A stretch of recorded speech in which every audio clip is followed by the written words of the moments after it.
Creative কম্পিউটারের পক্ষ থেকে শুভেচ্ছা। প্রিয় শিক্ষার্থী, যারা ডাটা এন্ট্রি কাজ করে থাকেন অনলাইনে, তাদের জন্য আজকের এই টিউটোরিয়ালটি খুবই গুরুত্বপূর্ণ। অনেক সময় আমাদের একটি ওয়েবসাইট থেকে আমাদের ইমেল অ্যাড্রেস খুঁজে নেওয়ার প্রয়োজন হয়। তো খুব সহজে কিভাবে আপনি এই কাজটি করতে পারেন, আজকের এই টিউটোরিয়ালে আমি সেই প্রক্রিয়াটি দেখাবো। তার জন্য আমাদের গুগল ক্রোম এর একটি এক্সটেনশন ব্যবহার করতে হবে। তো প্রিয় শিক্ষার্থী, এক্সটেনশনটি হলো, আমি আপনাদের এখানে দেখাচ্ছি। আপনারা যখন গুগল সার্চ বক্সে যাবেন তখন এখানে টাইপ করবেন ইমেল এক্সট্রাক্টর ক্রোম। আপনি যখন এটি টাইপ করবেন তখন টাইপ করে এন্টার প্রেস করলে কিন্তু এরকম অনেকগুলো লিঙ্ক দেখতে পাবেন। সেক্ষেত্রে লক্ষ্য করলে এখানে ইমেল এক্সট্রাক্টর ক্রোম এক্সটেনশন এরকম একটি লিঙ্ক দেখতে পাবেন। তো আপনি এখানে ক্লিক করুন। ক্লিক করার সাথে সাথে প্রিয় শিক্ষার্থী লক্ষ্য করুন এখানে লোডিং হচ্ছে। তো এক্ষেত্রে খেয়াল করুন ক্রোম ওয়েব স্টোর এই ধরনের একটি উইন্ডো আসবে। এখানে লক্ষ্য করুন ইমেইল এক্সট্রাক্টর লেখাটি আপনারা দেখতে পাচ্ছেন। এখানে একটি আইকন দেখতে পাচ্ছেন। তো এখানে রিমুভ ফ্রম ক্রোম, আমার এই গুগল ক্রোমে যেহেতু এটি এক্সটেনশনটি আপনার অলরেডি আপনার যুক্ত করা আছে, তাই এখানে রিমুভ ফ্রম ক্রোম এই লেখাটি দেখা যাচ্ছে। আপনার কম্পিউটারে কিন্তু এখানে অ্যাড ক্রোম এই ধরনের লেখা আসবে।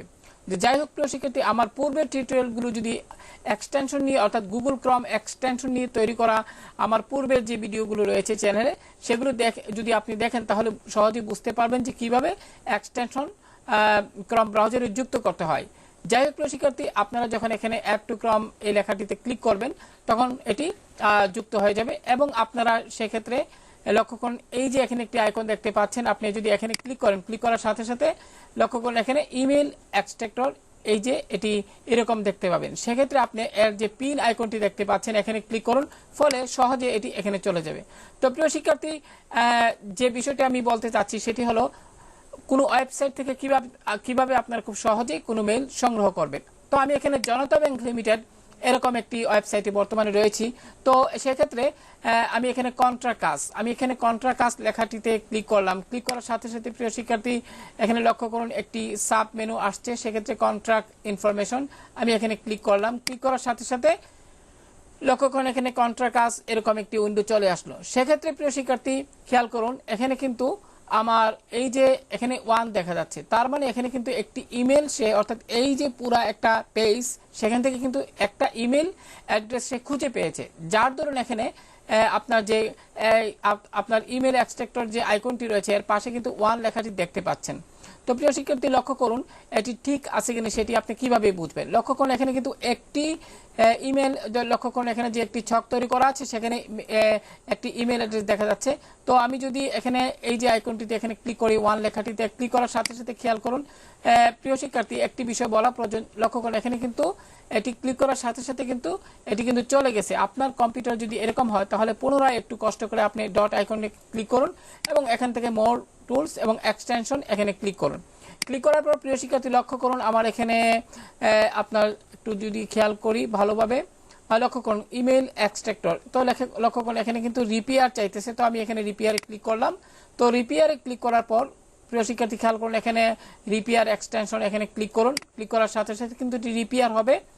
তো এক্ষেত্রে প্রিয় শিক্ষার্থী আপনি যে কাজটি করবেন পুনরায় লক্ষ্য করুন রিপেয়ার হওয়ার সাথে সাথে কিন্তু এরকম একটি উইন্ডো আসলো। তো সেক্ষেত্রে এটিতে ক্লিক করুন। এবার প্রিয় শিক্ষার্থী যে কাজটি করবেন আমি এটি ক্লোজ করে দিচ্ছি।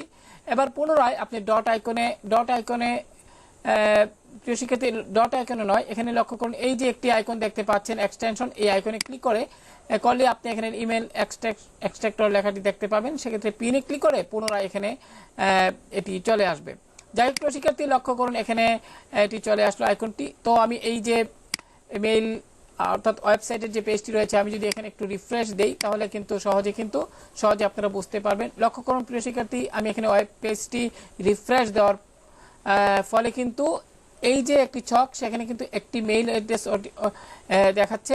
এটিও কিন্তু সে শনাক্ত করতে পেরেছে বিধায় এখানে দেখাচ্ছে 1, অর্থাৎ এই যে পেজটি রয়েছে সেখানে মাত্র একটি মেইল অ্যাড্রেস রয়েছে, তাই এখানে 1 দেখাচ্ছে। যদি আরো কয়েকটি মেইল অ্যাড্রেস থাকতো তাহলে এখানে সেই অনুযায়ী ক্রম অনুসারে এখানে সংখ্যা লেখা থাকতো। যাই হোক প্রিয় শিক্ষার্থী আমি এখানে ক্লিক করলাম। ক্লিক করার একবার ক্লিক করবেন। ক্লিক করার পর যে মেনুটি আসলো আপনি দেখেন এখানে যে ইমেল অ্যাড্রেসটি দেখা যাচ্ছে আমার এখানে এই যে ইমেল অ্যাড্রেসটি সেম ইমেল অ্যাড্রেসটি।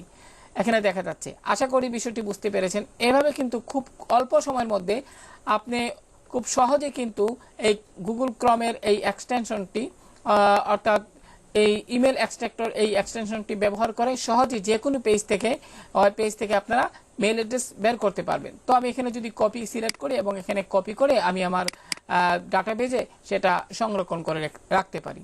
যাই হোক প্রিয় শিক্ষার্থী, আশা করি বিশেষ করে যারা ডাটা এন্ট্রি কাজ করেন তাদের ক্ষেত্রে আজকের এই টিউটোরিয়ালটি খুবই কাজে লাগবে। তো ভালো থাকুন সবাই, আল্লাহ হাফেজ।